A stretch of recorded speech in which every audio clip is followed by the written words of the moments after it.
আমরা আজকে আবার একটা বাড়ি যাচ্ছি, মানে নিমন্ত্রণ বাড়ি। তো এই যে আমার ননদ, তারপরে ছোট ননদ, ননদের বর সবাই মিলে যাচ্ছি। বড় ননদের বর যেহেতু আসেনি তাই ছিল না, আর ছোট ননদের যেহেতু গাড়ি আছে নিজের, তো আমরা ওনাদের সাথে যাচ্ছি। আর হলো গিয়ে বড় ননদের ছেলে যায়নি, যেহেতু বাড়িতেও একজনকে থাকতে হবে, আস্তে আস্তে আমাদের রাত হয়ে যাবে। আর ছোট ননদের ছেলে স্টেডিয়ামে খেলছিল, আজকে ওর ম্যাচ ছিল, তো সেই জন্য ও যেহেতু ক্রিকেট খেলে তো ওকে আবার ওখান থেকে নেওয়া হলো। এরা আবার মানে জায়গা অদল বদল করে নিল। আর আমরা যাচ্ছি হচ্ছে গিয়ে আমার জায়ের বাপের বাড়ি, মানে ওর যে দাদা আছে, দাদা ছেলেটার অন্নপ্রাশন, মহাপ্রভুর ভোগ আর কি ওদের বাড়িতে।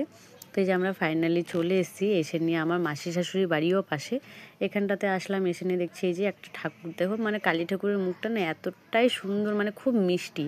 এরকম ঠাকুর মানে কালী ঠাকুর যে এরকম হয় আমি কখনো দেখিনি, ফার্স্ট টাইম। আর এই যে আশেপাশে জায়গাগুলো না মানে একটু খুবই গ্রাম আর কি, গ্রাম টাইপের জায়গা, গ্রাম টাইপের না সরি গ্রামই।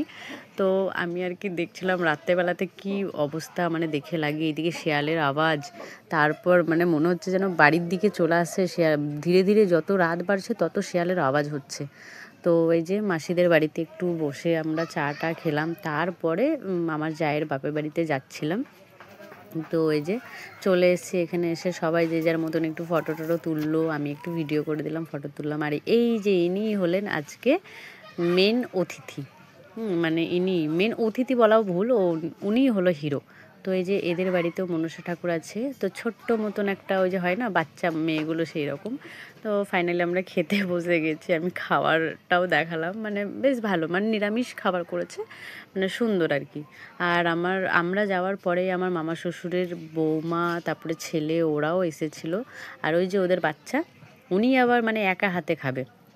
তারপরে খাওয়া দাওয়া করে আমরা আবার একটু বসলাম, ওদের সঙ্গে গল্প টল্প করে ফাইনালি আবার বাড়ির জন্য রওনা দেবো। আর এই যে এরা দুইজন মানে মামা শ্বশুরের ছেলের মেয়ে, এটা মানে শ্রেয়সের বুনু হবে। আর এখানটাতে আবার একটু ওরা বসলো, বলে কি আমাদের ফটো তুলে দাও, তো আমরা যাওয়ার জন্য রেডি আর কি। তো ওরা সবাই বলছিল আমাকে যে শ্রাবন্তী আজকে থাকো, বাট থাকা হলো না, অন্য